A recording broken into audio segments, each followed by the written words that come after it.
Bueno, ahora se está grabando. Bueno, entonces arrancamos con la última parte de reacciones. Nosotros vimos entonces hasta ahora, bueno, la introducción de los mecanismos, vimos dos reacciones, acaba de entrar alguien, ¿no? Vimos dos reacciones con electrófilos.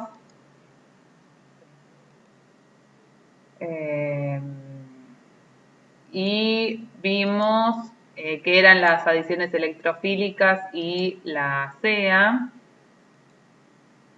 Y después la semana pasada vimos sustituciones con nucleófilos, en particular derivados halogenados. Y hoy nos vamos a centrar sobre todo en lo que son los compuestos carbonílicos, ¿sí? Aldehídos y cetonas, y luego vamos a ver algo de derivados de ácidos, las reacciones típicas que dan estos compuestos. Bien.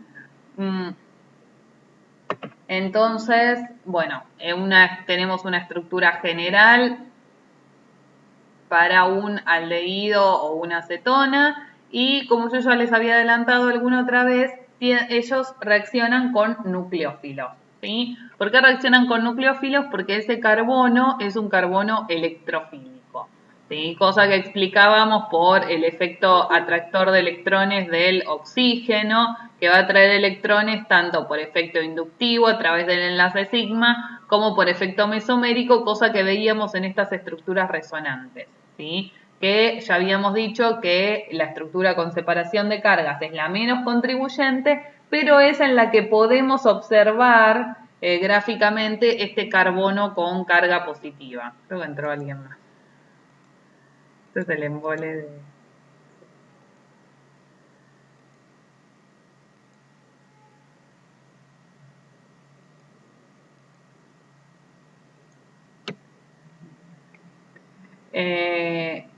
Bien, entonces acá veíamos esta carga positiva sobre este carbono, que es lo que nos explica que sea electrofílico y susceptible al ataque por núcleos, ¿sí? Y las reacciones que vamos a ver hoy sobre aldehídos y cetonas son adiciones nucleofílicas, ¿está bien? Pero antes de hablar de lleno en los mecanismos generales de esas reacciones y algunos tipos específicos, vamos a hablar un poco de la reactividad de los aldehídos y las cetonas, ¿sí? Entonces, en primer término, ya acá les adelanta que el formaldehído es más reactivo que un aldehído común, que no sea el formaldehído, digamos, un aldehído que tenga un R, y todos estos son más reactivos que las cetonas en general. ¿Se les ocurre por qué? ¿Qué hacen los grupos alquilo? Ya ahora que saben un poco más de química. A nivel electrónico. Son dadores. Dadores de electrones. Bien, entonces, ¿qué van a hacer sobre un carbono que tiene densidad de carga positiva? Lo estabilizan, perfecto. Entonces, estos grupos alquilo van a estabilizar ese carbono, ¿sí? Y lo van a hacer menos reactivo, ¿está bien? Va a ser menos reactivo. Este carbono, el del formaldehído, es mucho más electrofílico y entonces tiende a reaccionar más fácil con nucleófilos, ¿sí? La otra justificación que va en el mismo sentido es estérica. A ver, ¿qué pasa con los grupos alquilo en general? ¿Son voluminosos, son chiquitos si los comparamos con el hidrógeno?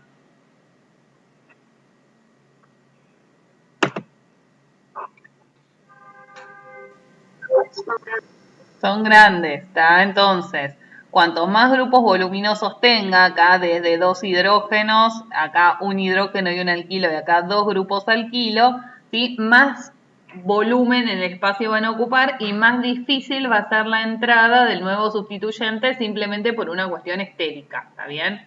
No es lo mismo pasarle cerca a los dos hidrógenos que entrar cerca de metilos o cualquier cosa que le siga a los metilos, ¿sí? Así que en el mismo sentido tenemos que incluso dentro de las cetonas, cuanto mayor sea el volumen de los grupos, menor es la reactividad de estas cetonas. Bien.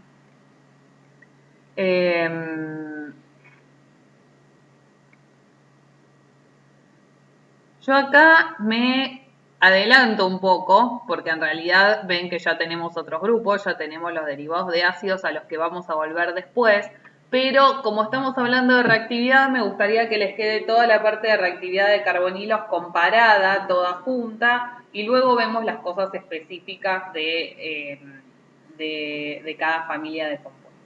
¿Sí? Pero si no, a veces uno tiene que comparar en alguna reacción un compuesto si reacciona con un aldehído o si reacciona con una amida y se queda como medio perdido. Así que me pareció bueno tener una cosa general. Los derivados de ácidos los vamos a ver en un ratito con más detalle, pero son los cloruros de ácido, ¿sí? Pueden aparecer anhídridos que acá no están representados, lo vamos a ver más adelante. Hay ésteres, ¿dónde tengo los ésteres? ¿Sí? Ésteres y amidas, ¿está bien? Y los nitrilos, que acá no los incluimos dentro de este grupo porque tienen un comportamiento distinto. ¿Sí? El carbonilo está unido a un átomo que tiene pares de electrones libres, ¿está bien? Que es un átomo siempre electronegativo y que tiene pares de electrones libres y que los puede donar por resonancia. Entonces, las estructuras resonantes para todos ellos, sin importar si eso es cloro, si eso es amino o si eso es o alquilo, ¿sí? Son de este tipo. Ustedes tienen la estructura clásica en la que el carbono queda con carga positiva y además aparece una estructura muy contribuyente que es en la que este grupo X, que puede ser cloro, ¿sí? Por ejemplo, para que se lo imaginen más fácil, puede ser cloro, dona los electrones para cubrir esa carga positiva y les queda una estructura en la que el grupo cloro o X tiene la carga positiva y todos tienen el octeto completo, ¿sí? Esa estructura es muy contribuyente al híbrido. Estas serían las tres estructuras que pueden escribir. Normalmente la del medio no suele escribirse, ¿tá? No porque no exista, sino porque no es tan contribuyente. ¿Sí? La más contribuyente al híbrido es esta de acá. Entonces ustedes suelen expresar las resonancias con dos estructuras. ¿Sí? Si la quieren poner, está correcto también. No se asusten en los libros que van a ver y normalmente esta de acá no aparece. ¿Sí? Como siempre, las estructuras resonantes, a ver, uno más de una vez puede escribir muchas estructuras, pero no tiene sentido escribir todas, sino las que nos permiten explicar por ahí lo que nosotros queremos explicar, o las más contribuyentes, más de una vez. ¿Sí? A veces hay estructuras muy poco contribuyentes que no escribimos. Si yo quiero mostrar la carga positiva sobre el carbono, sería adecuado escribirla. Si quiero mostrar la estabilización por estos grupos, por ahí no es necesario presentarla. ¿Sí? Así que eso es a gusto de cada uno. Y también lo otro que aparece comparativamente es la estructura del carboxilato, del anión carboxilato. Bueno, en todos estos grupos el par de electrones libre queda conjugado con el sistema pi del carbonilo y son estructuras planas, ¿sí? Donde se ve la deslocalización electrónica en esos tres centros. ¿Tá? Yo esto se lo saqué del libro, me pareció que estaba bien la explicación, así que se la dejé directamente, aunque estaba en inglés. Entonces, ahora, comparando esto, de acuerdo a lo que nosotros sabemos desde antes, desde SEA, por ejemplo, porque los tipos de átomos hacen lo mismo siempre, ¿sí? El cloro puede ser dador o atractor de electrones y siempre es un cloro, ¿está bien? Nosotros vamos a cambiar la explicación dependiendo a cuáles sean sus implicancias en cada caso. Entonces, ¿qué les parece? ¿Por qué es tan reactivo en este caso un cloruro de acilo? El cloro, ¿cómo es para atraer electrones por efecto inductivo? ¿Atrae mucho? ¿Atrae poco? ¿Dona electrones? ¿Cómo? Que es muy electronegativo. Muy electronegativo, ¿sí? Por efecto inductivo el cloro atrae electrones, ¿está bien? Y va a reforzar entonces la carga positiva sobre ese carbono. ¿Y por efecto mesomérico dona los electrones?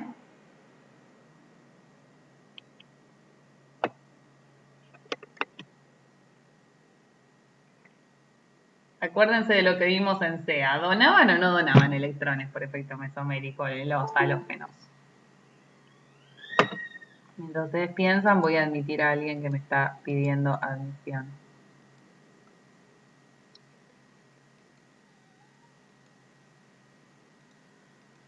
Son dadores por efecto mesomérico.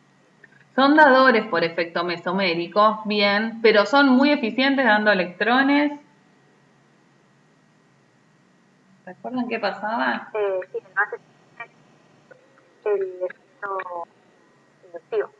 Bien, porque el Entonces, cloro como que lo van que a le dejar pasa es que, claro, le pasa lo mismo que habíamos visto en SEA. El cloro, los electrones que tiene para compartir, no es que tiene problema en donarlos, el problema es que están en otro periodo, ¿sí? Entonces ya son orbitales más largas que no van a solapar tan bien con el enlace pi del carbonilo, ¿está? Simplemente porque es un átomo más grande, ¿sí? Lo mismo que habíamos visto en SEA. Entonces eso hace que el efecto mesomérico, en este caso, para estabilizar un carbonilo, no sea tan eficiente comparativamente, ¿sí? Y por eso vemos lo mismo, vemos que lo que prima en este caso es el efecto inductivo.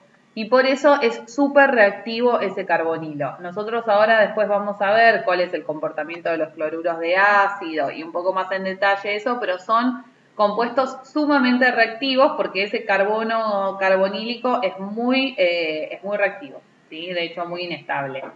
¿Está? Esa es la situación con los cloruros. Bueno, luego de los cloruros de ácido vienen los aldehídos y las cetonas de los que ya hablamos y luego vienen los ésteres en esta clasificación.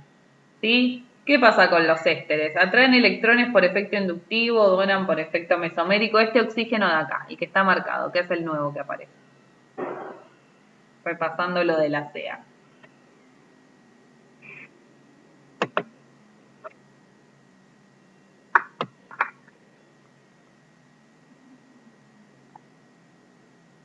¿Está bien? Va a venir el oxígeno y el nitrógeno. Ambos, ¿sí? Son atractores de electrones por efecto inductivo y donan electrones por efecto mesomérico, ¿sí? Y son eficientes dadores de electrones por efecto mesomérico porque ahí ya no tengo el problema del periodo. Pero ¿cuál es más electronegativo de los dos? Eso sí me pueden decir, oxígeno o nitrógeno.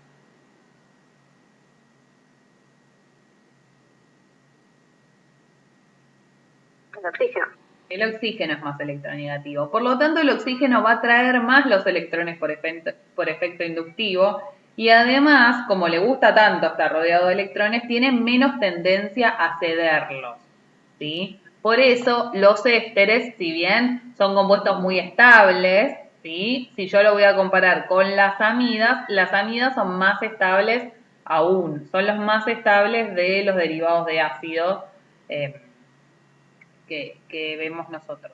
¿Está bien? Porque el nitrógeno, en este caso, que es menos electronegativo, le quita menos electrones al carbonilo por efecto inductivo y además da mejor sus electrones por efecto mesomérico. No tiene tanta avidez por los electrones como el oxígeno, ¿sí? Entonces, esa diferencia de electronegatividad explica que los ésteres sigan y luego vengan las amidas como los derivados de ácidos más estables.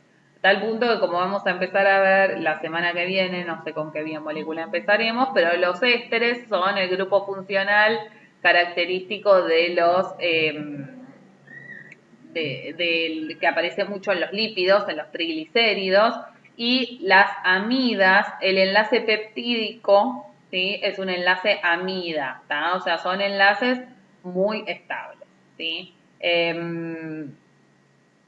Es tanto el efecto dador de electrones acá del nitrógeno, es tanta la contribución de esta estructura, ¿sí? Que acá lo que se observa es que el enlace carbono-nitrógeno tiene mucho carácter de doble enlace, ¿está bien? Mucho carácter de doble enlace parcial, la estructura es plana y de hecho se observa, uno puede estudiar lo que sería EZ, ¿sí? En amidas, o sea, se comportan prácticamente como un alqueno.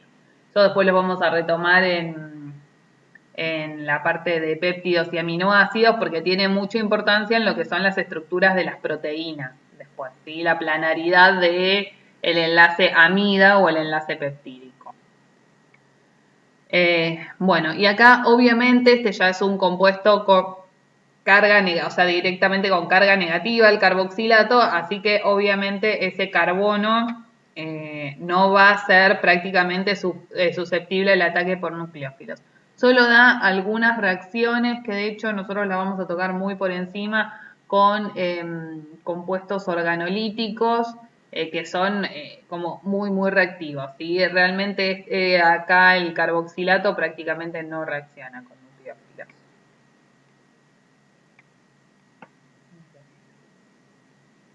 Entonces, eso en cuanto a la reactividad, como para que tengan un primer pantallazo general y puedan ubicar todos los grupos comparativamente en su mente. Entonces, ahora sí empezamos con las reacciones de aldehídos y cetonas, que la reacción típica es la adición nucleofílica. ¿Sí?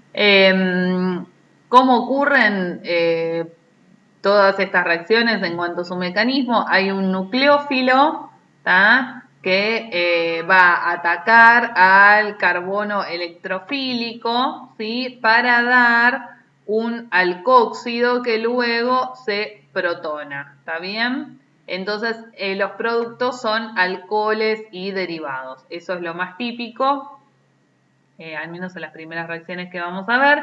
Y la otra cosa importante es que hay un cambio de hibridación. Vean que estos son sp2 y acá van a tener un cambio de hibridación a un carbono sp3. ¿Sí? Por eso van a aparecer términos de ahora en más como intermediario tetraédrico, por ejemplo, también este tipo de cosas.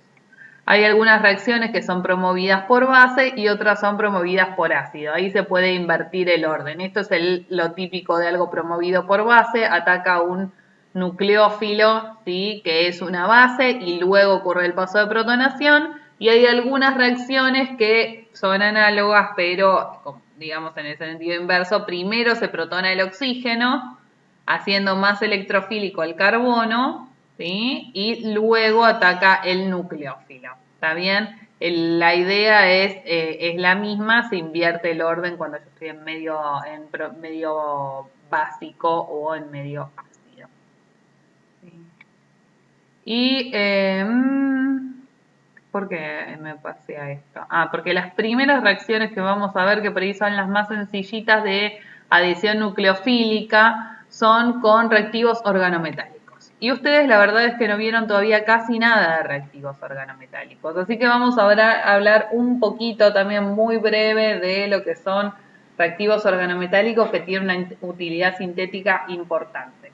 ¿Sí? Esto es como el límite entre lo que es la química orgánica y la química inorgánica, los reactivos organometálicos. Bien.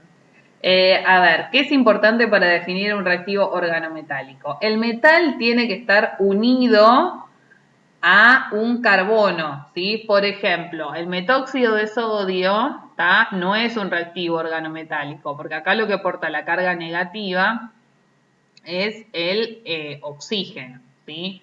El acetiluro de sodio, en cambio, sí es un reactivo organometálico con un carácter fuertemente iónico, en este caso, ¿sí? El sodio es muy electropositivo y tiende a dar uniones iónicas, ¿está bien? Estos son estos son casos en los que acá ustedes tienen un átomo que es más electropositivo, entonces le da electrones al carbono y su carbono queda con densidad de carga negativa, ¿sí? Cosa que nosotros hasta ahora me parece que no habíamos visto en ninguna circunstancia, con densidad de carga o carga neta negativa, así que vamos a empezar a tener carbonos que reaccionen como carbaniones, ¿sí? A ver, que me anoté acá para decirles algunas cosas más. Bueno, lo mismo que ya les dije. Bueno, eso, el carácter puede ser más, o sea, puede ser fuertemente iónico, como en este caso, o hay uniones que son más covalentes, como las que vamos a ver con los reactivos de Grignard, ¿está bien? Con el magnesio, las uniones no son estrictamente iónicas, pero igual vamos a hablar en ese caso de carácter carbaniónico, ¿sí? Y se va a comportar nuestro compuesto,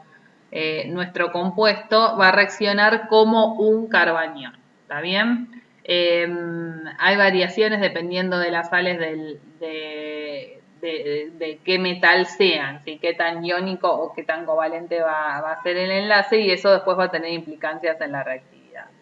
Bueno, y todos los organometálicos estos, los reactivos de Grignard que vamos a ver nosotros, son básicos y son nucleofílicos. Nosotros también ya habíamos hablado de que la mayor parte de los nucleófilos, no todos, pero la mayor parte de las veces, la nucleofilia y la basicidad van de la mano, ¿sí? Y esta no es la excepción. O sea, son nucleófilos excelentes y nos van a permitir formar, dar reacciones en las que se formen enlaces carbono-carbono, o sea, voy a cambiar la parte carbonada de la molécula, que no es un tema menor, son reacciones muy, muy valiosas en síntesis orgánica. Pero voy a tener que tener cuidado porque estos reactivos también van a ser muy básicos, y eso me va a impedir tenerlos en presencia de cualquier cosa que tenga grupos hidroxilo, NH, ¿sí? SH, cualquier hidrógeno que ande ahí suelta, esos hidrógenos unidos a heteroátomos que ya veníamos viendo desde RMN, todo lo que sea un hidrógeno lábil me va a destruir mi reactivo organometálico. Sobre todo nosotros ya empezamos a hablar puntualmente acá de lo que son los reactivos de Grignard. Así que ahora voy a volver a esta diapositiva, pero lo que nosotros vamos a ver son reactivos de Grignard, que son el ejemplo más, sí, me atrevo a decir el más usado, ¿está bien? Después hay una gran variedad de reactivos organometálicos, pero por ahí los Grignard son los más fáciles de trabajar. Uno puede comprar los compuestos comerciales y son los que están más representados en el ámbito de la química. Bueno, ¿cómo se genera este reactivo? Ustedes lo pueden preparar en su laboratorio.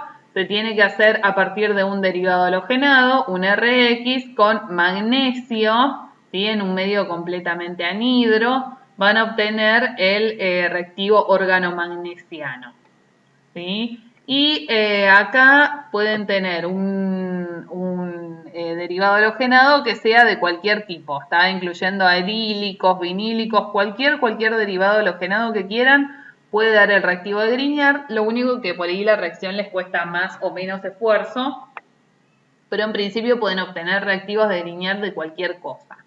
Los derivados iodados sí se obtienen más fácil que los bromados, estos que los clorados y estos que los fluorados, pero bueno, en principio todo puede dar, no hay una limitación como en otras reacciones.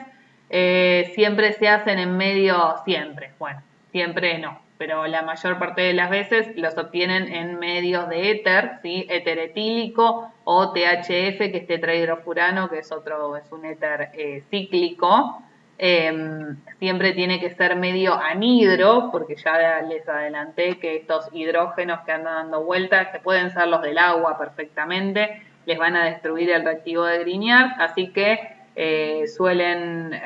siempre tiene que ser en medio seco, se hace en atmósfera de argón, y bueno, con un poquito de esfuerzo, está argón en el medio, ustedes pueden obtener su reactivo de Grignard en su laboratorio. ¿Sí? Si no, si tienen algo de dinero, también lo pueden comprar. Vienen comerciales en botellas perfectamente cerradas. Obviamente vale la pena si ustedes los usan seguidos, porque si no, una vez que abrieron el reactivo de Grignard se empieza a descomponer con cierta velocidad, por más cuidado que ustedes tengan de que no le entre aire con humedad ambiente, ¿sí? Pero bueno, no sé decirles de esto. Pero bueno, en cuanto a la síntesis, eso, de reactivo derivado halogenado con magnesio en un medio etéreo, normalmente anhidro, obtiene el reactivo de Grignard. Y esta diapositiva está acá para mostrarles el tema de la descomposición, que yo les decía recién. Un reactivo de Grignard, además de ser un excelente nucleófilo, es una base muy buena. Piensen que es la base conjugada de, fíjense, ¿quién es el ácido acá? Acá en este caso es el benceno, acá en este caso el ácido es el metano, ¿sí? Acá están mezclados organolíticos y reactivos de Grignard. Porque se los puse porque aparecían en algún otro lado en el medio. Organolíticos se comportan exactamente igual que los reactivos de Grignard, se obtienen también a partir de derivados halogenados, no me interesa la síntesis, pero si les aparece un organolítico, pueden hacer exactamente las mismas cosas y también se descompone con cualquier hidrógeno ácido que pueda aparecer en el medio. Ya el hidrógeno ácido puede ser el del amoníaco, ¿sí? Que sabemos que el amoníaco es una base. O sea, son una forma de obtener amiduros de litio o de sodio. Le pueden sacar un hidrógeno a un alquino, que tampoco es un gran ácido. ¿Tá? Tienen los valores de pKa para repasar y para comparar, pero son bases extremadamente fuertes porque son la base conjugada de un alcano, por ejemplo, ¿sí? Dependiendo del reactivo de Grignard que tengan. Pero por eso pKa mayor a 50.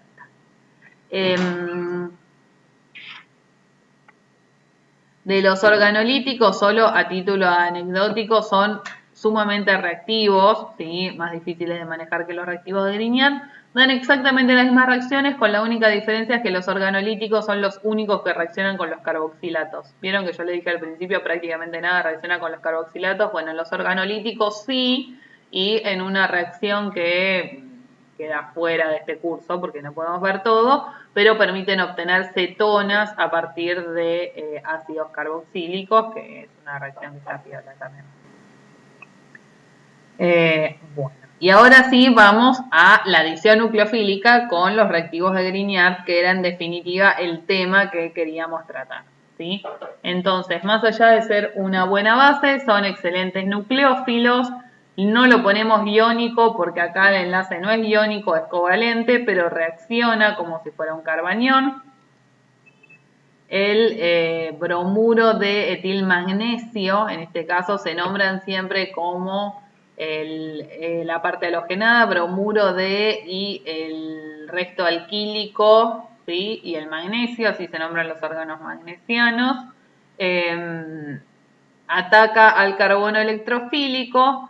El par de electrones acá se vuelca sobre el oxígeno, noten que hay un cambio de hibridación, se obtiene el alcóxido, ¿sí?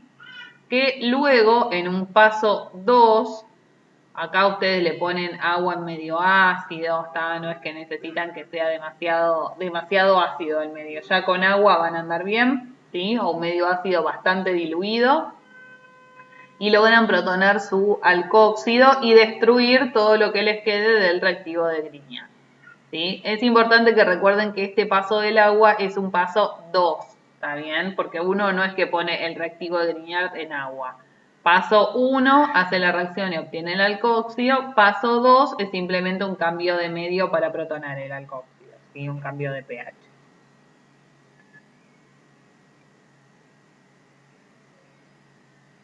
Entonces, ahora yendo a ejemplos concretos, si ustedes hacen la reacción sobre el formaldehído, ¿sí?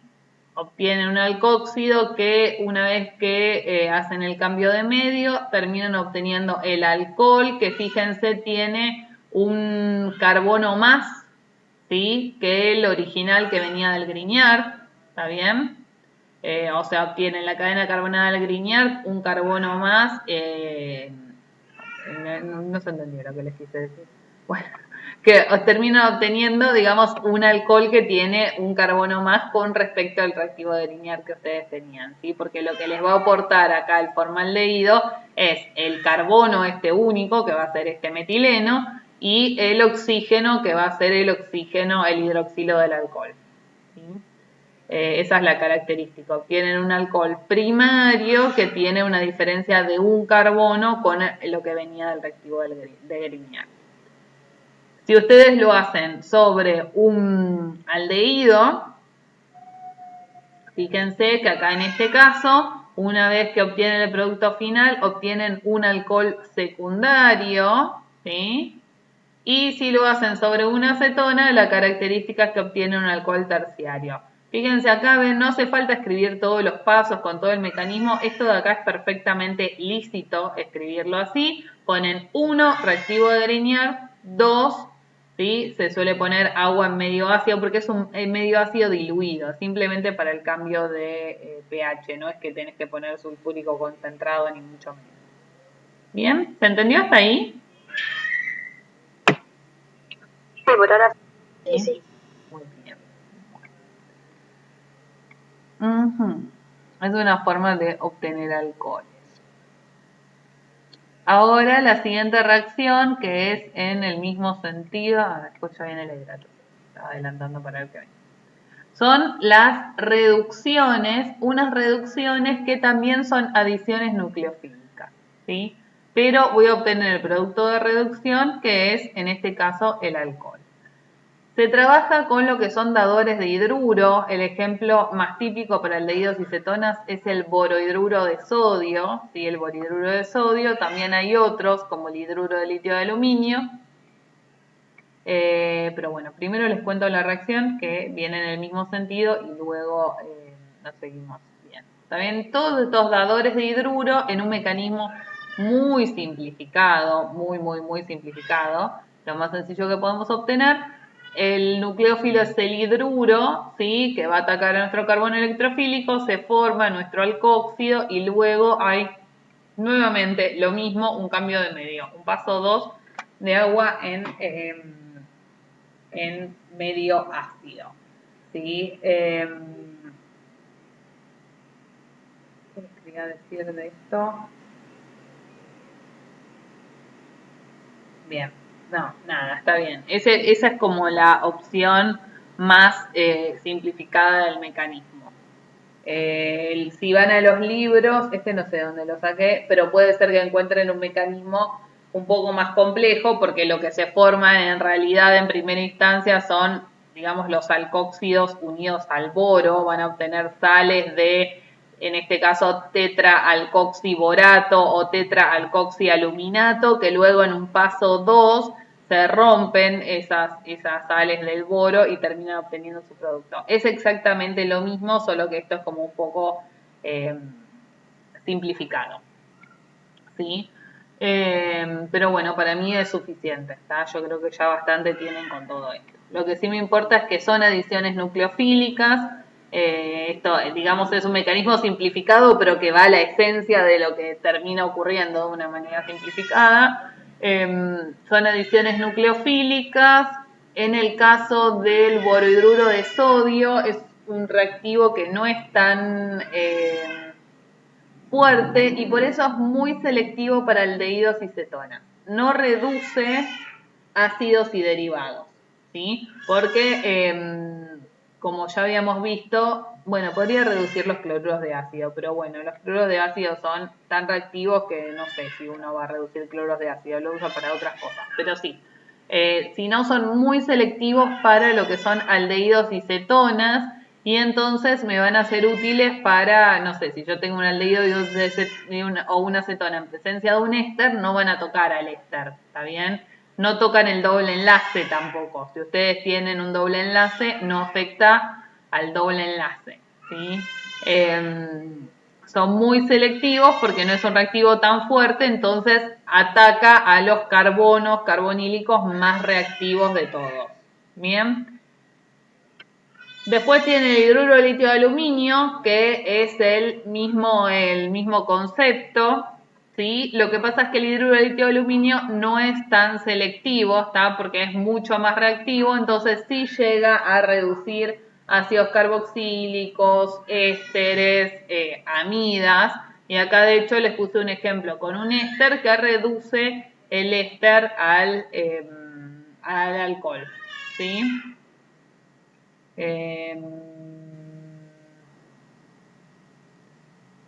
Y luego también los aldehídos y las cetonas se reducen también con hidrógeno y distintos tipos de catalizadores, ¿sí?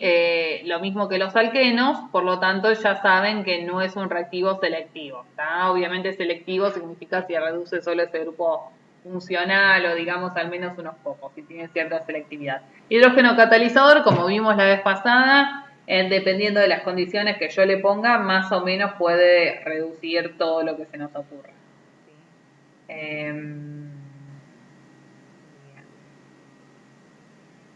Luego, bueno, nada, a título anecdótico simplemente, este es dador de hidruro que también es bastante sencillo de usar, se puede usar en un laboratorio con alumnos. Obviamente reacciona con el agua y con alcoholes, así que no es un reactivo que uno debería dejar abierto al aire en el laboratorio. ¿Sí? El hidruro va a dar la ácido base con el alcohol o con el agua, ¿sí? Para dar hidrógeno gas. Uno observa en el medio de reacción un burbujeo, ¿tá? Se forma hidrógeno gaseoso, pero bueno, es un reactivo a pesar de eso bastante sencillo de trabajar y de hecho en estos casos normalmente el agua o el metanol o lo que ustedes pongan no es el paso 2, sino que estas reacciones en general se pueden hacer en un medio alcohólico porque va a dar más rápido la reacción con el butanal que lo que reacciona con el solvente para descomponerse. ¿Sí? Eso como a título anecdótico les cuento algo más, ya que esas no son tan difíciles de trabajar y por eso suelen ser reacciones de elección, a diferencia de trabajar con el hidruro de tioaluminio, que bueno, ya requiere un poco más de destreza en el laboratorio. En farmacia hacíamos, cuando había laboratorio presencial, una reducción del alcanfor. Bueno, creo que todos saben lo que es el alcanfor. Si el alcanfor es una acetona, en definitiva, la reducíamos al alcohol con borhidruro de sodio en metanol y se observa el burbujeo del desprendimiento de hidrógeno, ¿sí? Cuando se descompone el exceso del borhidruro de sodio. ¿Está bien? Pero es una reacción que no trae demasiados problemas.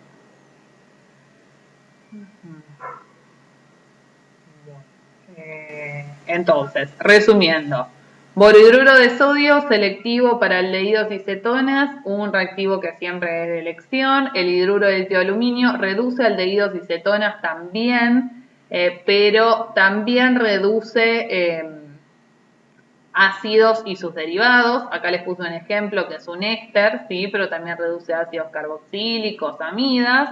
Y después también pueden reducir aldehídos y cetonas con hidrógeno, con catalizadores varios, ¿sí? El que sea. Pero bueno, acá ya saben que también no tienen selectividad porque también reduce dobles enlaces si los hubiera en la molécula, ¿sí? Pero bueno, por ahí les interesa reducir todo junto, ¿está bien? No es que necesariamente sea una desventaja.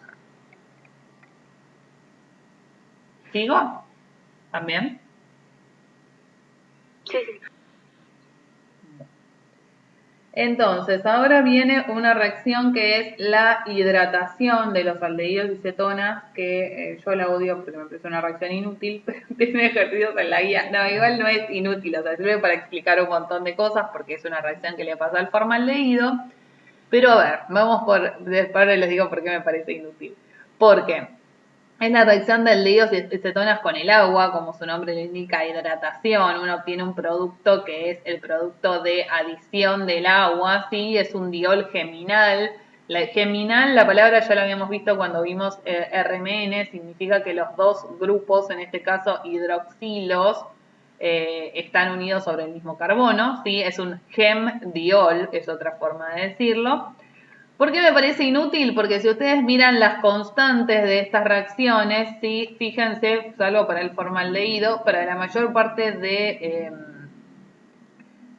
los aldehídos y de las cetonas, la reacción está como súper desplazada a sustratos, ¿sí? Es decir que los aldehídos y las cetonas que existen como gemdioles son muy pocos. Y ahora vamos a ver cuáles son. Pero la mayoría, ¿sí? Existe como el aldehído y cetona, como ustedes lo conocen, comunes y corrientes. Acá tienen porcentajes de conversión a hidrato. Ven que en el formaldehído sí existe como el hidrato, el gemdiol, también en el acetaldehído bastante, pero ya si se van a una acetona como la acetona, despreciable, ¿sí? Pues pueden mirar la tablita esta si quieren.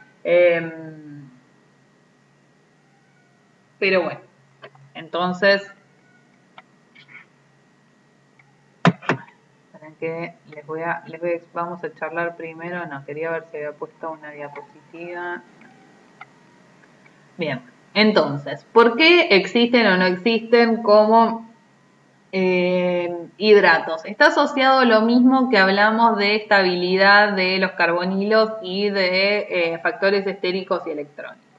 Cuando ustedes tienen un carbono carbonílico que es más reactivo, que es menos estable como tal, como es el caso del formaldehído, ¿sí? Por efectos electrónicos, por ejemplo, si lo comparamos con el de la acetona, cuando el formaldehído es más reactivo, tiene más tendencia a estar como el hidrato. ¿Está bien?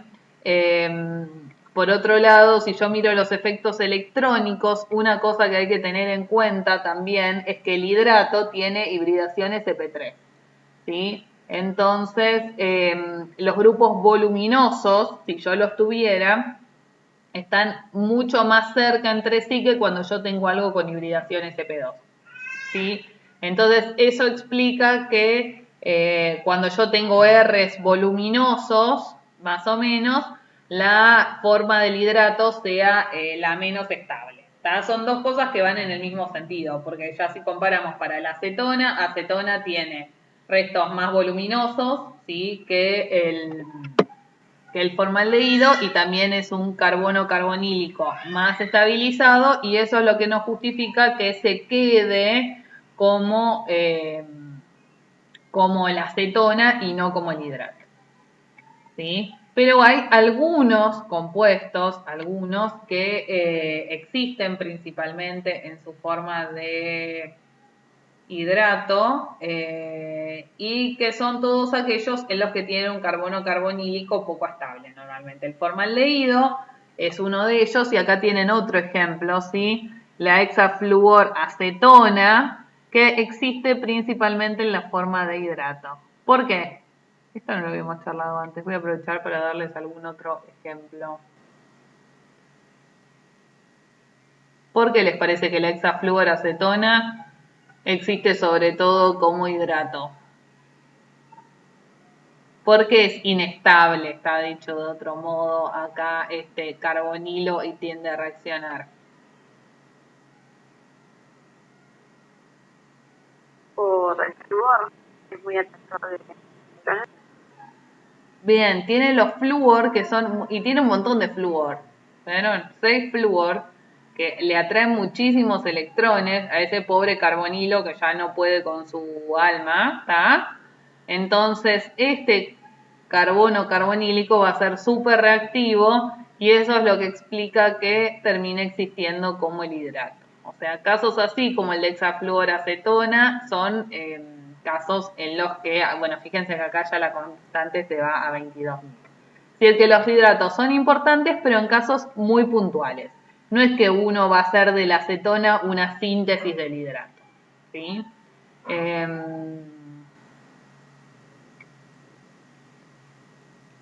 Una cosa que no hablamos, porque acá vemos la estabilización por efecto inductivo, está bien, del carbono carbonílico, o desestabilización en este caso puntualmente, ¿sí? Y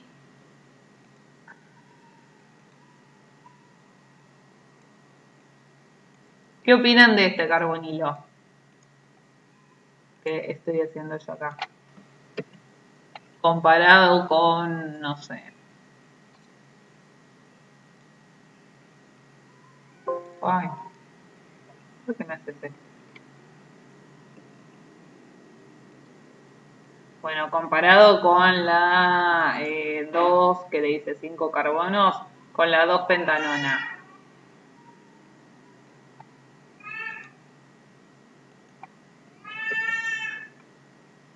Más o menos estabilizado.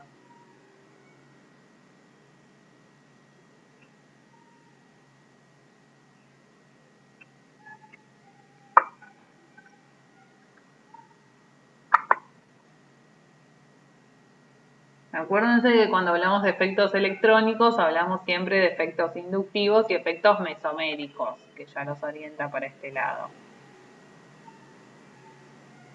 ¿Este enlace está conjugado con este sistema pi o no?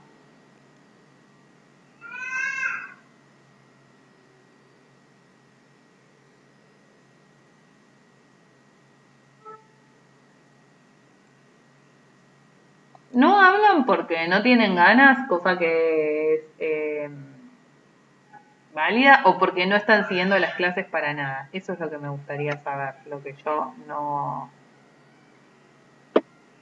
me cuesta saber en estas clases virtuales.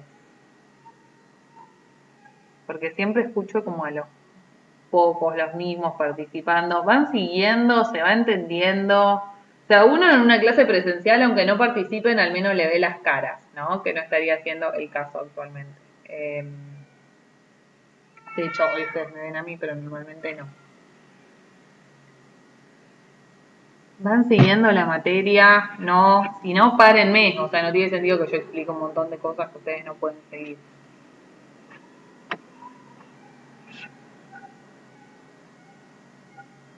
¿Alguien quiere decir algo? ¿Entienden? ¿No entienden? ¿Sigo?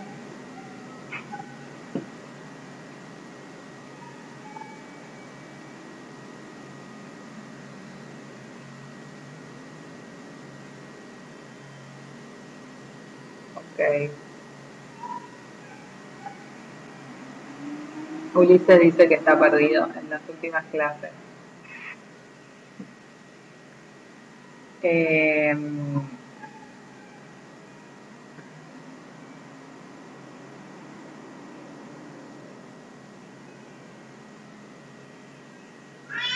Bueno, ok.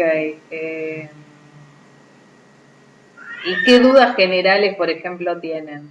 Porque Ulises me está diciendo que tiene dudas generales.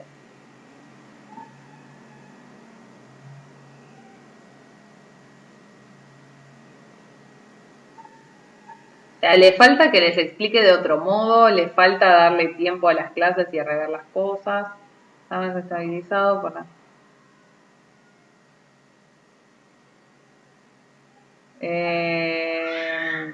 Sí, acá igual, Marcos, no estamos hablando de la estabilización del benceno, sino del carbonilo en puntual. Lo que queremos saber es la reactividad del carbonilo.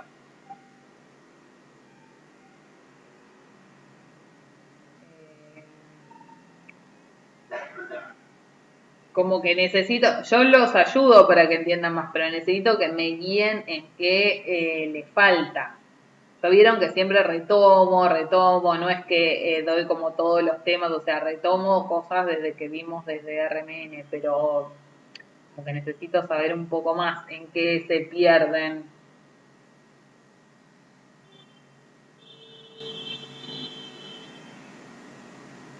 Bueno,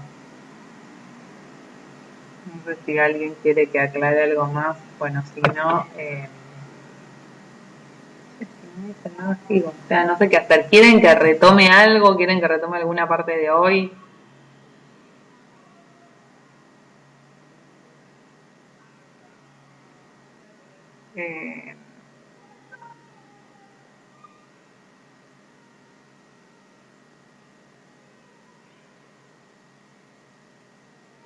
Eh, sí, bueno, por ahí o sea, por ahí le falta un poco de tiempo al tema. Es cierto que a ver, yo en los teóricos voy bastante rápido, no sé cómo van en la práctica con la parte de los mecanismos. Tienen que sentarse y escribir los mecanismos. Yo sé que ya se los dije más de una vez y uno es como que dice, oh, pero los miro y ya. Tienen que empezar a entender qué pasa con los electrones, para dónde van. Después, los efectos que nosotros vemos, en definitiva, son siempre los mismos, aplicados a otra cosa. O sea, el cloro siempre atrae electrones por efecto inductivo. ¿Está bien? Eso lo va a hacer acá, en RMN, en la CEA, en todos lados. O sea, en ese sentido, sí, ahí veo que le faltan. Sí, no sé si hay ejercicios de eliminación 1 o 2 en la práctica, Marcos, pero bueno. Sí, me dijeron los chicos de la práctica que iban medio complicados con la parte de mecanismo. O sea, yo sé que son muchas cosas y son rápidas, tienen que tratar de darse tiempo de escribir y de entender las cosas de a poco. Luego se van repitiendo mucho las cosas. Vieron que yo repito, pero bueno, en lo que, no sé, párenme. Yo no tengo problema en explicarlo millones de veces, pero como que necesito que me digan dónde se pierden. sigo. Entonces, a ver, vamos a retomar acá. Entonces, acá tienen este carbonilo, ¿sí? El que está conjugado con el anillo acá, ¿sí? Eso lo llegan a ver todos. Eso es algo que deberían poder ver todos en este momento. Si yo dibujara los orbitales P, ¿sí? En cada uno de todos estos átomos, incluyendo estos dos, habrían orbitales P puras que solaparían perfectamente y yo tengo toda la deslocalización electrónica en todo este sistema, ¿sí? ¿Tá? Entonces, eso explica que este carbonilo sea más estable que este, por ejemplo, ¿sí? Y menos reactivo, porque yo acá tengo mis electrones muy contentos en su deslocalización.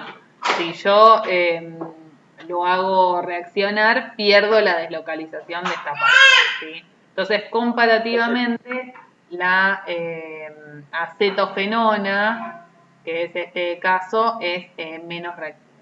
¿Sí? ¿Alguien me dijo algo? No solo eso, es más estabilizado que tiene unido ese compuesto. Sí, igual acá no es por ser SP2, o sea, como que sí, pero no. Acá la explicación es que tenés toda una nube pi continua. Acá vas a tener orbitales pi que están conjugados con estos otros, ¿está bien? ¿Eso lo ven? Sí, pero Y después podemos tener otro ejemplo. A ver, ahora, por el lado de efecto estérico. Ciclohexanona. ¿Qué les parece? ¿Más reactiva o menos reactiva que la pentanona? Este por ahí es un poquito más difícil. El que me es parecido al de habíamos visto algo con aminas cíclicas, me parece, en acidez y basicidad. ¿Está? Ciclopentanona, acá. ¿Cuál de los dos es más reactivo?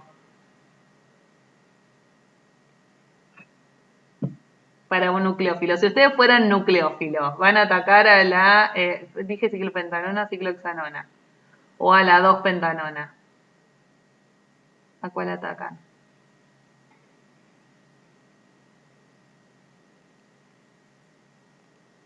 Que los dibujo en conformacional, no sé si los ayuda. Tenés que atacar a ese carbono, o a este de acá. ¿Qué eligen?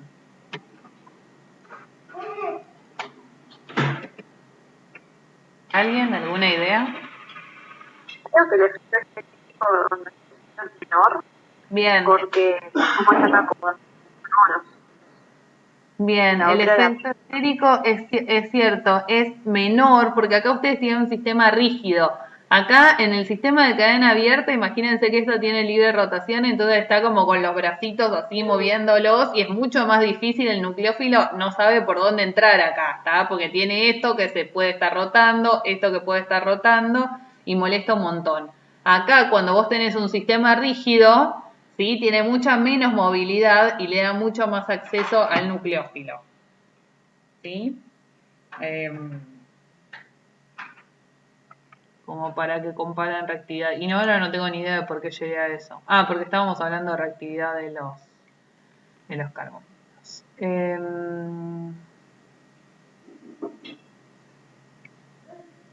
Bueno, y entonces ahora vamos a ver el mecanismo de la hidratación, ¿sí?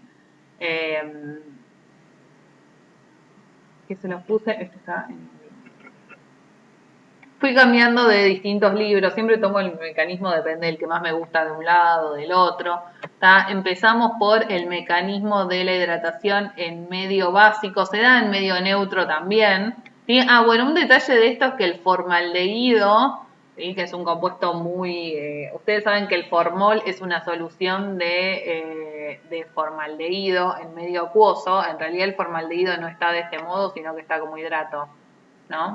Sí, es un dato de color, ¿está bien?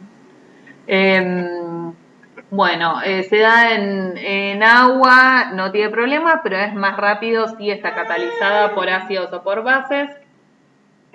Acá, entonces, si la base es el hidróxido, va a atacar al carbono electrofílico como siempre y nos termina dando el alcóxido, ¿sí? Que luego va a tomar un protón de otra molécula de agua recuperándose el anión hidróxido. Noten que hablamos de catálisis básica, así que nuestra base se tiene que recuperar, así que en este caso es el hidróxido. ¿Está bien? Y el resultado es la adición de una molécula de agua. Este es el mecanismo que veníamos viendo siempre, ¿sí? Ahora, este es un mecanismo catalizado por ácidos que sigue el mismo efecto, solo que acá la protonación ocurre en el primer paso. ¿Está bien? Cuando ustedes tienen un mecanismo catalizado por ácidos, lo que hace es protonarse el oxígeno y esto contribuye a que su carbono sea más electrofílico. Es un tipo de mecanismo que se usa mucho para exacerbar, bueno, que se usa mucho, ¿no? La catálisis ácida sirve mucho para exacerbar la electrofilia de los carbonos y hacerlos reactivos con nucleófilos débiles. Esperen un segundo.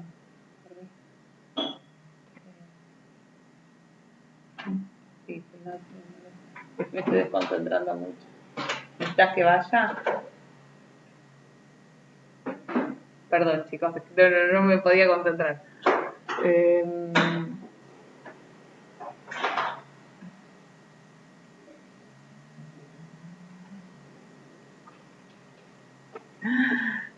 Perdón.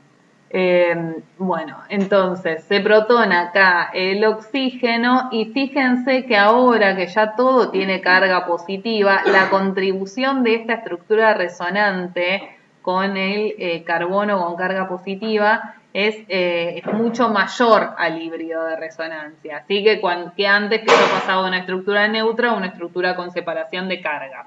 Acá en este caso yo tengo el oxígeno positivo y en la otra estructura contribuyente, que sigue siendo la menos contribuyente, tengo el carbono con la carga positiva, ¿sí? Pero en este caso es más contribuyente, ¿tá? La estructura con el carbono positivo. El carbono tiene más densidad de carga positiva. ¿Se entendió? Me hice lío explicándoles.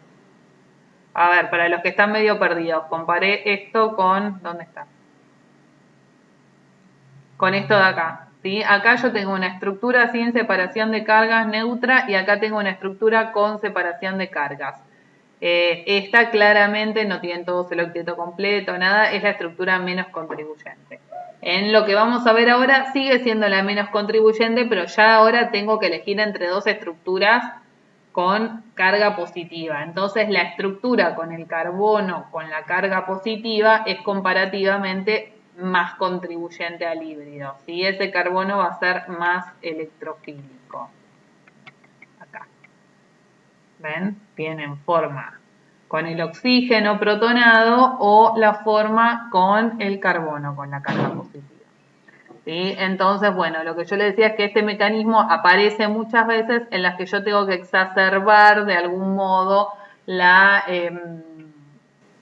electrofilia de este carbono, sobre todo en los casos en los que los voy a hacer reaccionar con nucleófilos débiles, ¿sí? Y este es un ejemplo de eso, ¿está bien? Tenemos entonces, el primer caso acá es la protonación, donde hacemos que este carbono sea más electrofílico aún.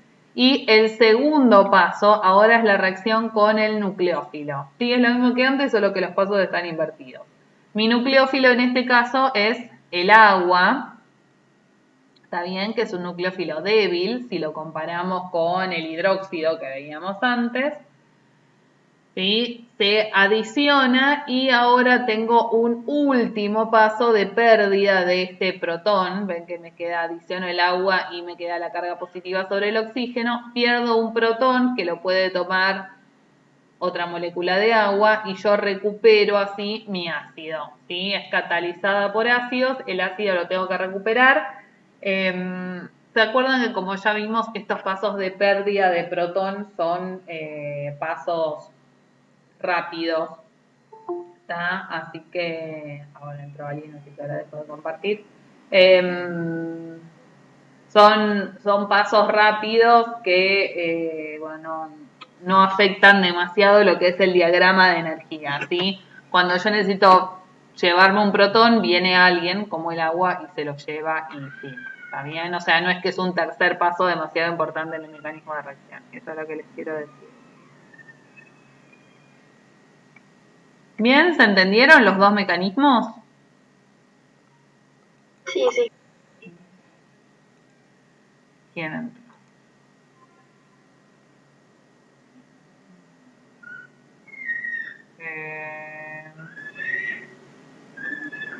A ver.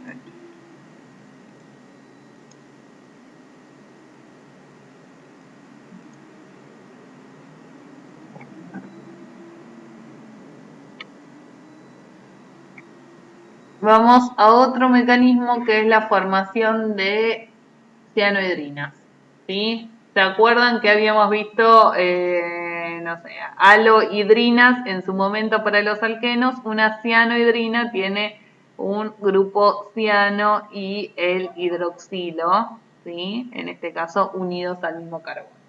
Y se dan por reacción de un aldehído, una acetona con ácido cianhídrico, ¿está bien?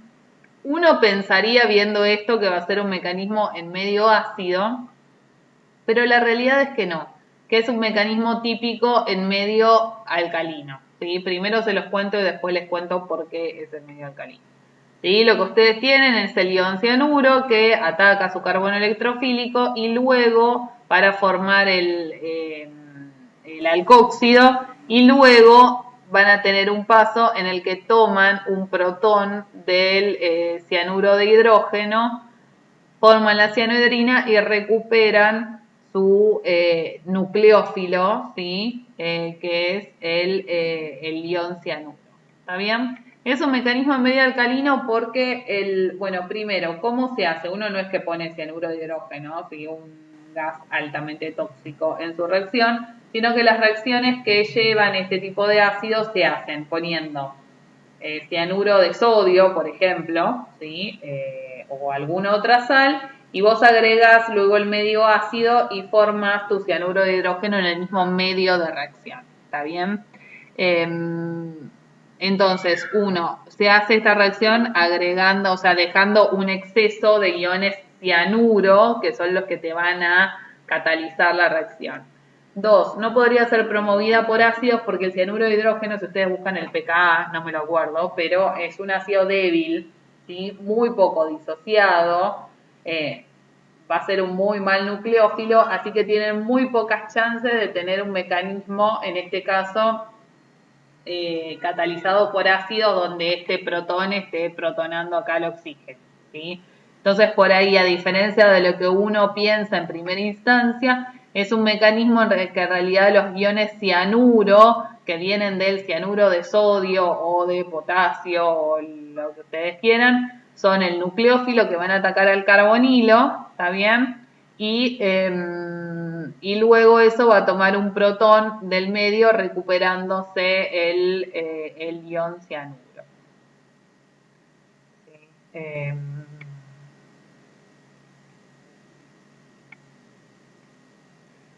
Nada, se lo suele escribir de este modo porque, a ver, como que el resultado neto es la adición de cianuro de hidrógeno, ¿sí? Pero no significa que ocurra exactamente de ese modo.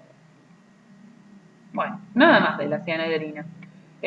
Nada, las cianhidrinas son interesantes como intermediarios más de una vez de reacción porque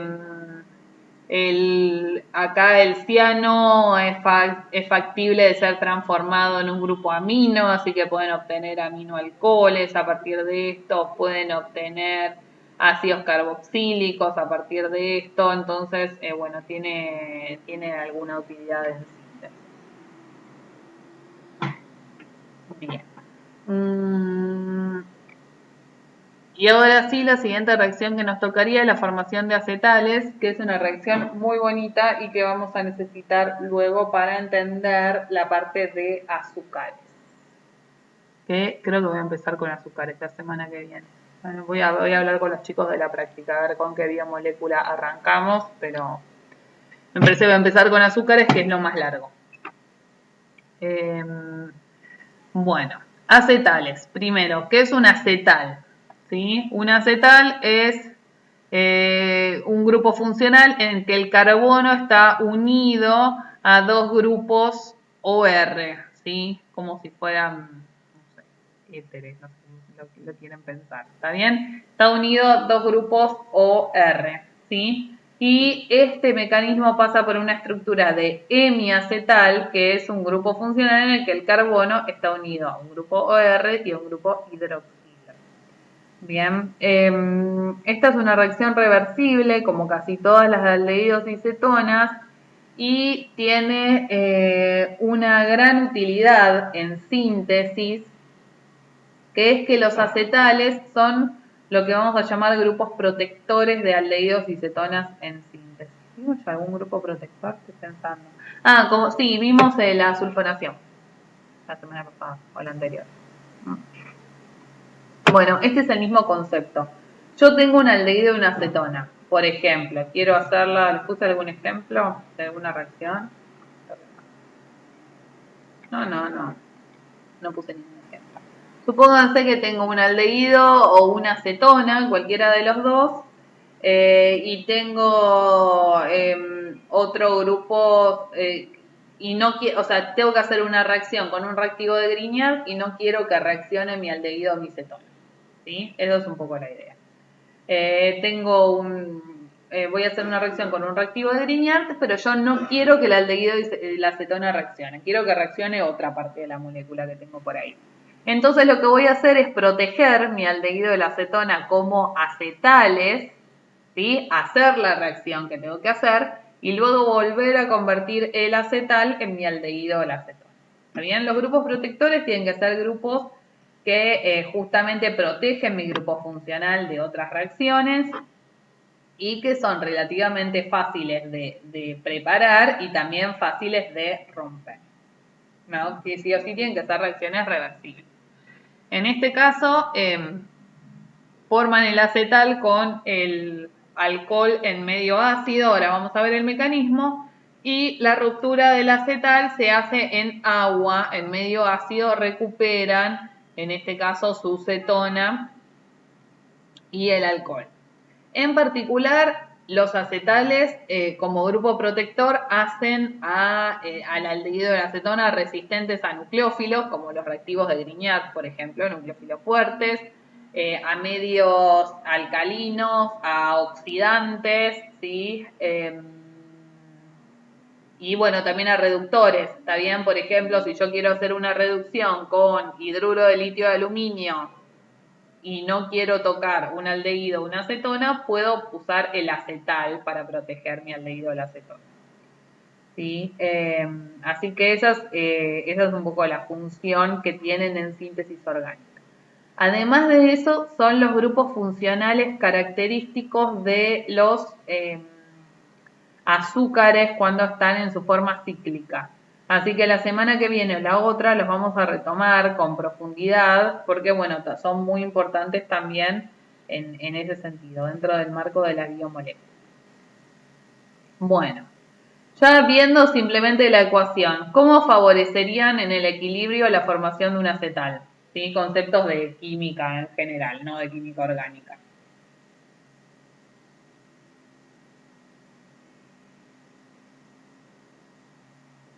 Ustedes quieren hacer el acetal y que se favorezca, se desplace el equilibrio hacia la formación del acetal. ¿Qué tienen que hacer? ¿Qué harían?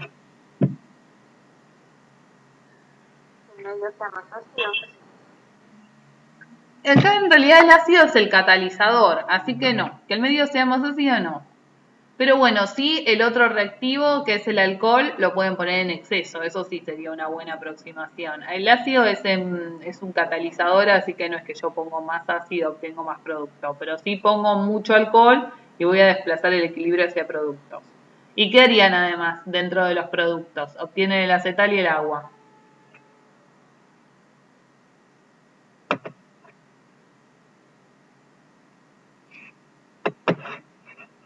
Lo contrario que haces a cuando querés revertir la reacción. ¿no?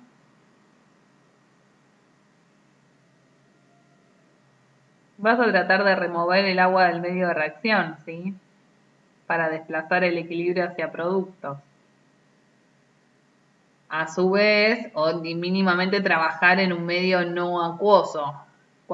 Por otro lado, cuando vos querés revertir, ¿está bien? Vas a trabajar en mucha agua medio ácido, ¿está bien? Pero acá vas a trabajar en agua en exceso. ¿Sí?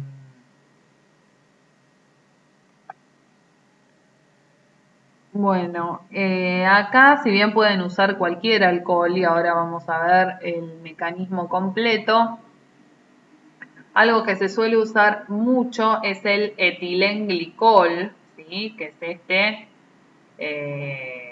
diol que tienen acá, ¿sí? Con los dos grupos hidroxilo, entonces ustedes obtienen resultados de este tipo. Este puntito de acá es el que era el carbono carbonílico, ¿sí? Ven que tiene colgado todo esto, ahora el heptanal. Este es el carbono carbonílico que queda unido de este modo formando un ciclo, ¿está bien? Se suele usar mucho como alcohol en síntesis el etilenglicol porque esto además tiene una cuestión entrópica que me favorece que la reacción avance hacia productos. Si ustedes miran acá, digamos, en este mecanismo, ustedes tienen un aldehído que va a tener que reaccionar con 2 moléculas de alcohol, ¿sí? O sea, tengo 3 moléculas en general que van a dar 2 moléculas como producto, ¿sí? Así que en realidad están disminuyendo la entropía, el término entrópico va a ser desfavorable. No quiere decir que la reacción no se dé, simplemente estoy hablando del término entrópico. Pero acá tienen 2 partículas, ¿sí? Que van a dar, acá falta el agua, ¿está bien? Van a dar 2 moléculas, ¿sí? Entonces, entrópicamente, esta reacción está más favorecida y es un diol que se suele usar muchísimo cuando uno quiere proteger haciendo acetales. Por eso se lo usa. Acá ven que la reacción da con un 81%, no está mal. Bueno, entonces ahora sí vamos al mecanismo que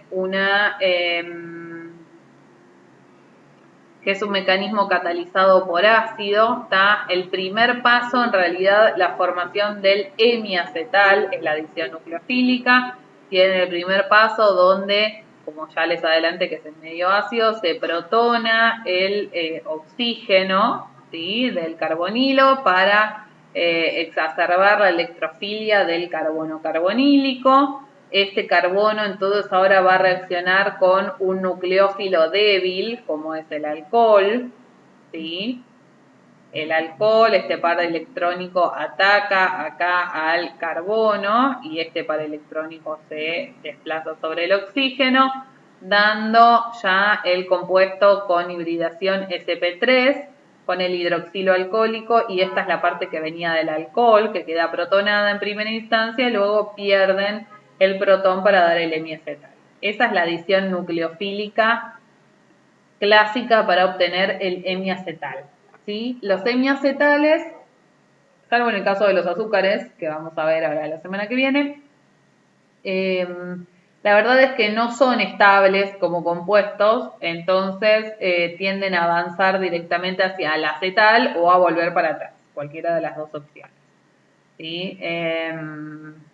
Entonces, yo acá les puse el tipo de reacción también como para que se orienten después cuando repasen. Ahora, cuando convierten un hemiacetal en un acetal, tienen una reacción de tipo ya SN1 con catálisis ácida, que ahora vamos a ver qué significa eso. Pero ya ven que vamos a tener que pasar por un carbocatión, como todas las reacciones tipo 1. También tienen un paso de protonación, en este caso, donde se protona el hidroxilo alcohólico, que acá ya les aclara que es un paso rápido. ¿Sí? Acuérdense que siempre las tomas y las pérdidas de protón son pasos que son sencillos y rápidos. Y luego, este paso de protonación lo que permite es que acá ustedes el hidroxilo lo puedan eliminar como buen grupo saliente como agua, ¿sí? ¿Se acuerdan que perder un hidróxido era una muy mala idea, ¿sí? En general es un pésimo grupo saliente y esa reacción no se da, como vimos la vez pasada, pero la vez pasada ya vimos que una forma de poder perder un grupo hidroxilo, si es que no se podía ir como hidróxido, era protonarlo primero, que es lo que pasa en este mecanismo, que es en medio ácido, y luego ahí sí se va a ir como buen grupo saliente, como agua en este caso, ¿está bien? Que es lo que ocurre en el paso de acá, que es el paso lento porque es la formación del carbocatión, lo mismo que vimos la semana pasada para la CCN1, la ionización, la formación del carbocatión, esto sí es un paso lento, ¿está? Hay carbocationes más estables y menos estables, pero comparado con lo que es el paso de protonación o de pérdida de protones, son los pasos lentos y limitantes de la velocidad de la reacción. Este tipo de carbocatión es un carbocatión muy estabilizado por resonancia, ¿sí? Como ya vimos en otras oportunidades, el oxígeno le da electrones para estabilizar al carbocatión y la estructura más contribuyente no es la carbocatiónica, sino es esta de la derecha donde todos los átomos tienen el octeto completo.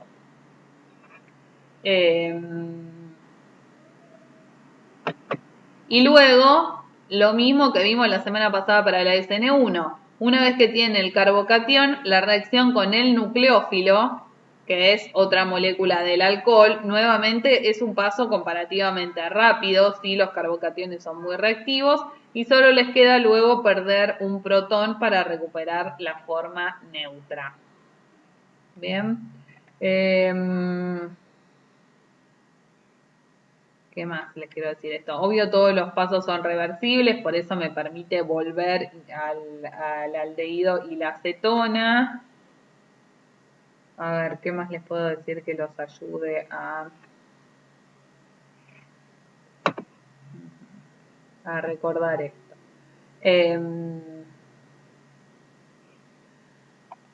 A ver, que por ahí les aclara. Uno un poco cuando va haciendo estos mecanismos, ¿sí? Vos tenés que ver un poco a lo que querés llegar, ¿está bien? Porque acá es cierto que una vez que uno tiene este compuesto, yo acá protoné el hidroxilo e hice la pérdida de agua.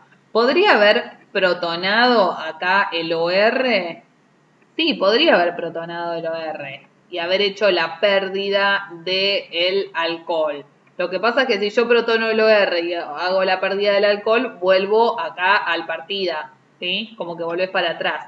¿Eso, digamos, está ocurriendo en el medio de reacción? Sí, seguramente, porque son todos equilibrios, o sea que voy a tener todas estas especies dando vueltas. Yo por eso voy a querer eliminar el agua del medio de reacción o trabajar en mucho exceso de alcohol para tratar de promover que la reacción avance a productos, ¿sí? Pero bueno, cuando ustedes hacen el mecanismo, claramente tienen que estar pensando para qué lado están yendo, si están yendo para la formación del acetal o están yendo para revertir la formación del acetal. Porque este mecanismo a la inversa, ¿sí?, le sirve para recuperar el aldehído o la acetona, ¿tá? Es decir, que las reacciones van hacia ambos lados. Ustedes van a hacer la reacción hacia el lado que les convenga, ¿tá? No sé si les aclara un poco. ¿Quieren que repita algo de este mecanismo antes de ir a las reacciones con aminas y con derivados?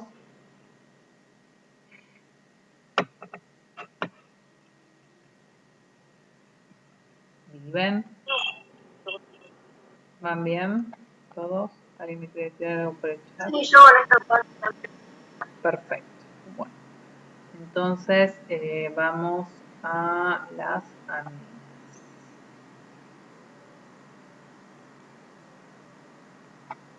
Si van hasta acá, el resto son parecidas.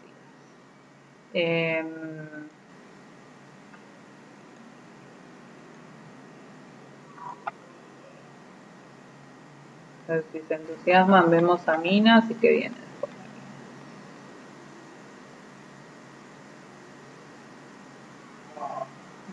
Pero vemos aminas y estoy en mini recreíble.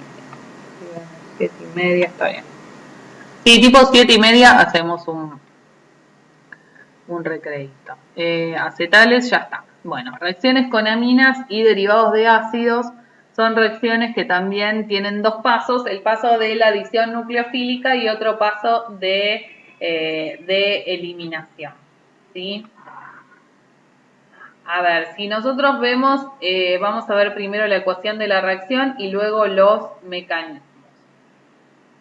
Acá ustedes tienen una reacción con aminas. R puede ser cualquier cosa, incluso vamos a ver que no tiene por qué ser una amina, pueden ser otros compuestos que los vamos a llamar amigos de aminas, ¿sí? Para simplificar, ¿tá? Derivados de aminas, porque lo que nos va a importar es la reacción con el NH. Lo que ustedes obtienen es un grupo funcional imina, ¿sí? Donde estaba el carbonilo, en vez de tener doble enlace oxígeno, ahora van a pasar a tener doble enlace nitrógeno y luego va a seguir lo que tenían colgado la amina. ¿Está bien? Si ustedes lo unen de ese modo no van a tener problema, ¿sí? A las aminas se las suele llamar base de Schiff, ¿está bien? Es un término que usan mucho por ahí en biología, así que si ven base de Schiff se está refiriendo a la función imina. La función imina es en muchos aspectos análogos a un carbonilo, pero como grupo nitrogenado, ¿sí? Pero tiene muchas propiedades parecidas. Y nuevamente se elimina agua de la reacción, es otro ejemplo de reacción de condensación, ¿sí? A veces aparece como condensación de compuestos carbonílicos con aminas y derivados. Una condensación, si vamos a lo que son las definiciones, es una reacción en la que se unen dos moléculas con pérdida de una molécula pequeña que suele ser agua o alcohol, ¿sí? Es una definición como bastante amplia. Así que en este caso, esta reacción la podrían definir como una condensación. Bueno, ¿y qué más? Bueno, la reacción ocurre en dos pasos. Tiene el primer paso de adición nucleofílica, ¿está bien? Donde van a pasar por un intermediario carbinol-amina, ¿sí? Carbinol es un nombre antiguo para decir, para referirse a un grupo por ahí hidroximetileno, está un grupo alcohol con la parte carbonada, ¿está bien? Es parte de la nomenclatura antigua, ¿sí? Pero se refiere a la parte alcohólica, carbinol, ¿está? Como un grupo que tiene parte carbonada del hidroxilo alcohólico. Y luego van a tener un paso de eliminación de agua donde se termina formando la amina. Un mecanismo que va a ser en todo igual y cuando lo veamos van a ver que es muy sencilla la comparación, es la formación de enaminas, ¿sí? Enaminas es una amina que tiene acá en alfa y beta un doble enlace, ¿tá? Eso es una enamina, se da por reacción con una amina secundaria. En particular, acá tienen una amina primaria o otro tipo de grupos. El mecanismo es prácticamente igual, solo va a cambiar el paso de la eliminación, ¿sí? Y bueno, lo vamos a ver, ahí les va a quedar mucho más claro, pero también pasa por la carbinolamina y también van a tener una eliminación de agua.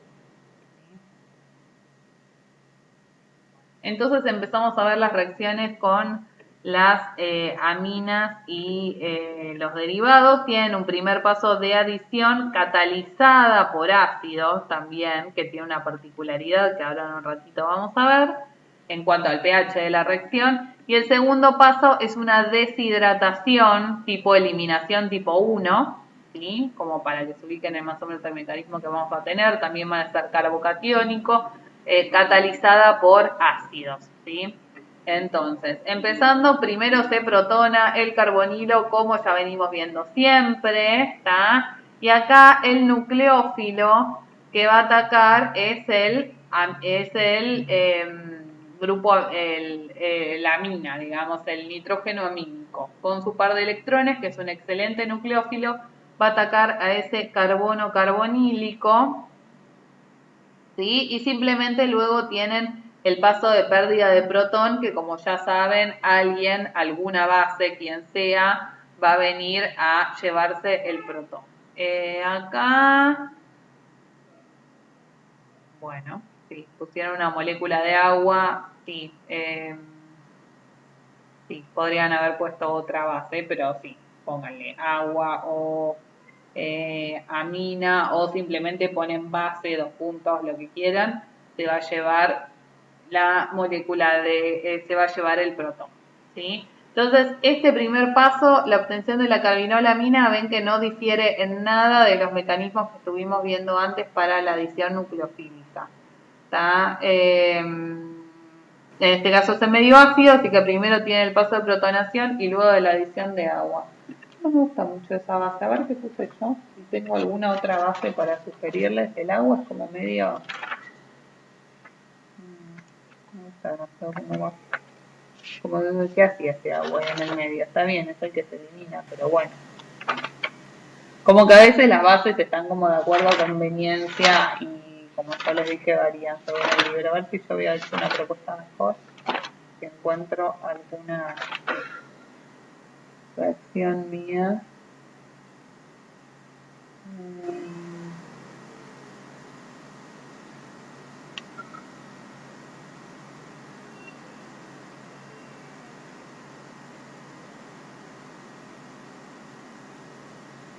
Sí.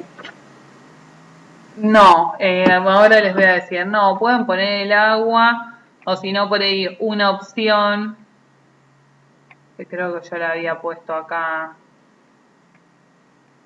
Sí, eso por ahí es otra opción. Igual el agua está perfectamente bien, o sea, está en los libros, yo no me voy a poner a discutir.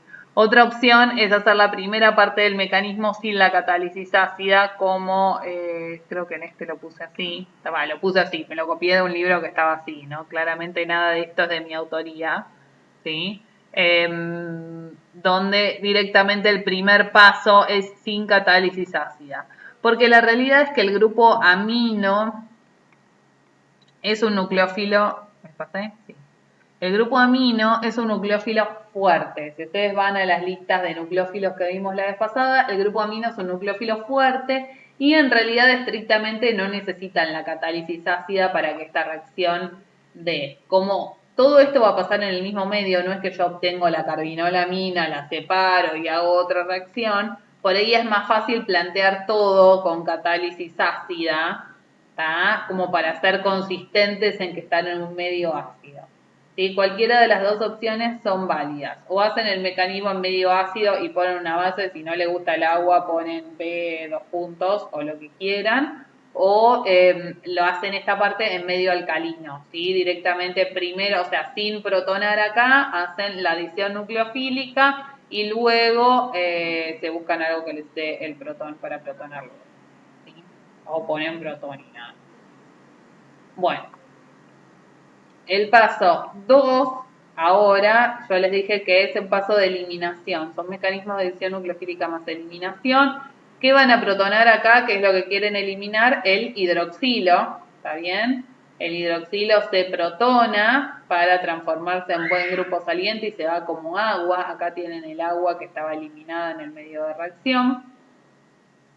Y les queda este carbocatión estabilizado por resonancia, ¿sí? Que estos los conocen de masa, son carbocationes estabilizados por resonancia, donde la forma más estable es la forma de catión iminio que tienen acá, donde todos tienen el octeto completo, y simplemente el último paso es la pérdida del protón acá, porque ven que esto en definitiva es como una imina protonada, ¿sí? Como ustedes hacen las estructuras resonantes.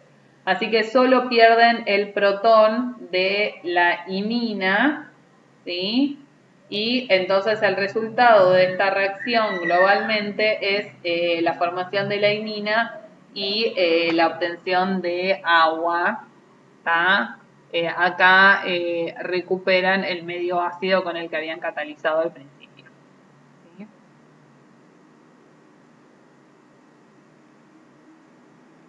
¿Se entendió el mecanismo ese? ¿Lo pudieron seguir? Sí. Bien. Acá yo les decía que hay una particularidad con respecto al pH de esta reacción y es que esta reacción se hace a pH en general 4,5. Después cada uno verá su propia técnica, pero tienen que trabajar en pH controlado en el medio ácido. ¿Por qué tiene que estar controlado el pH? Porque si ustedes se van a pHs muy ácidos, ¿sí? Lo que van a hacer es protonar la amina y de ese modo bloquean el nucleófilo, ¿tá? O sea, tienen que estar trabajando a pHs donde el grupo amino sea nucleofílico. Eso es un poco como por ahí la delicadeza que tiene esta reacción. Es una reacción que involucra una base que es una amina y requieren sí o sí la catálisis ácida acá para poder eliminar el hidroxilo como agua. ¿Tá? Entonces tienen que jugar un poco con los pH, se establece más o menos pH 4,5 como el pH al que ocurre la reacción con una buena velocidad. ¿Sí? Y esta diapositiva acá está para mostrarles esto que yo les decía de los amigos de las aminas. El grupo unido al NH2 puede ser cualquier cosa, ¿sí? Acá lo llamamos Z y yo obtengo el producto con este Z. Puede ser. Entonces, yo puedo obtener iminas, ¿sí? Puedo obtener, si este acá Z era hidroxilo, es decir, que esto se llama hidroxilamina, puedo obtener como producto lo que se llaman oximas. ¿Tá? Si esto es hidracina, voy a obtener hidrazonas. Si obtengo grupos funcionales, no me interesa tanto los nombres de los grupos, sino que, bueno, esto, o sea, cualquier cosa, no me importa mucho lo que venga unido atrás de la amina, ¿sí? En todos los casos van a obtener la misma reacción, lo que le da mucha versatilidad a esta síntesis. En particular las hidrazonas, también las semicarbazonas, ¿sí? Son compuestos coloreados que en general son sólidos y se usaban mucho antes para tratar de identificar un carbonilo o una acetona en tiempos inmemoriales. Hoy se usan para reacciones de caracterización. A ver, los pongo un poquito en contexto. Reacciones de caracterización son reacciones que me caracterizan un grupo funcional. No hablamos de identificar un grupo funcional porque son reacciones que no identifican nada, pero supónganse, a ver, algo que ustedes conocen seguramente de otras materias, si ustedes ponen un medio ácido sobre bicarbonato, se termina generando dióxido de carbono y van a observar un burbujeo en la reacción, ¿sí? Entonces, el bicarbonato es un reactivo que sirve para caracterizar ácidos carboxílicos. Yo obtengo yo lo que voy a ver es un burbujeo y voy a poder suponer en ese caso que tengo un ácido carboxílico. Las reacciones de caracterización tienen que dar un resultado visible, burbujeo, cambio de color, precipitado, ¿tá? Que me permiten caracterizar un grupo. Hoy en día cayeron mucho en desuso porque tenemos como ya después de ver RMN, imagínense que ustedes veían todos los piquitos del compuesto, miren si van a hacer un montón de reacciones coloreadas para tratar de ver qué compuesto tiene, como que no tiene mucho sentido. Pero sí algunas reacciones se usan cuando yo quiero obtener un producto coloreado por algo, por ejemplo, lo querés medir al UV en espectrofotometría y calcular una concentración, a veces lo transformas en un producto coloreado haciendo alguna de estas reacciones o te sirven para revelar un compuesto en una cromatografía en capa delgada, cosa que todavía no vieron pero van a ver a la brevedad, ¿sí? Así que tienen ciertos usos. Y además, antiguamente, cuando no había las técnicas que hay ahora, lo que se hacía para identificar un compuesto era comparar, hacer derivados de ese compuesto, derivados sólidos, como puede ser de una acetona, imagínense que de una acetona X, ustedes hacen la hidrazona correspondiente o la semicarbazona y le tomaban el punto de fusión y lo comparaban con datos de literatura para ese compuesto. Entonces tenían como mucha aplicación en ese sentido, las hidrazonas, las semicarbazonas. ¿Sí? Hoy en día están un poco en desuso, pero igual, digamos, sigue habiendo mucha versatilidad en la obtención de grupos funcionales con esta reacción. ¿Los mareé? Bueno. Recién perdí la cosa.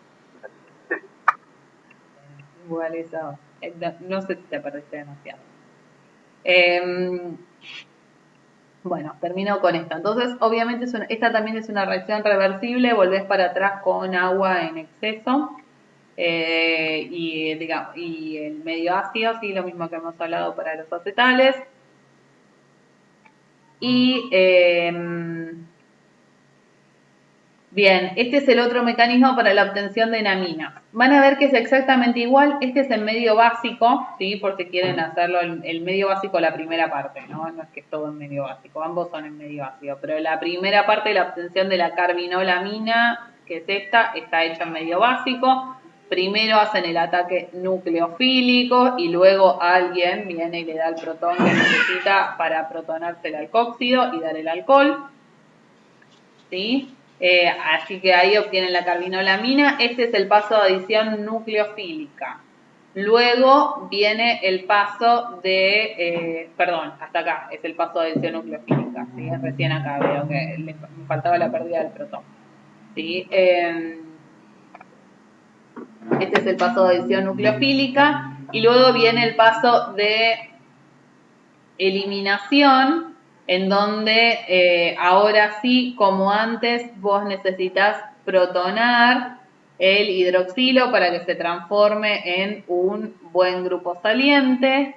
Acá noten que ya está puesta la estructura como sal de iminio. Acá pueden plantear la estructura resonante, pero no pusieron la estructura carbocatiónica, sino que pusieron directamente la estructura estabilizada, ¿sí? Y acá tendrías que, tenés el problema, a ver, paren, que se las comparo con el de acá.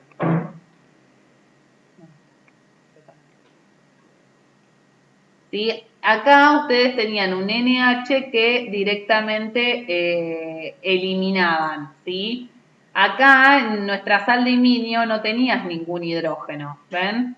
Entonces queda protonado y tengo que buscar otro hidrógeno para eliminar, porque no tengo ninguno unido al nitrógeno, ¿está bien? Para obtener mi compuesto con carga neutra.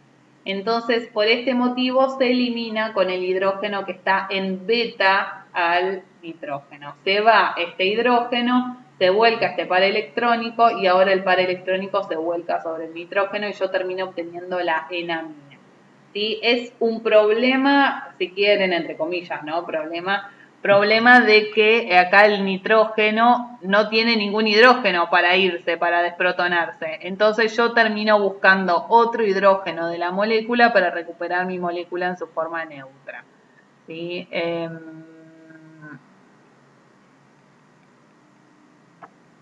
Bueno, nada. Entonces esa es la formación de las enaminas. Pero el mecanismo es, en todos los casos, exactamente igual, salvo en el último paso de cuál es el hidrógeno que se va y se justifica porque el N no tiene hidrógeno. Y nuevamente también pueden revertir el mecanismo, las enaminas se hidrolizan en medio ácido acuoso diluido para obtener la acetona y la amina correspondiente. ¿Sí? ¿Bien? Entonces lo que sí. Hacemos 10 minutitos, así yo también respiro y ustedes se relajan un poco. Dale, profe. Volvemos y 40. ¿Está? Hago acá. 7 y 40.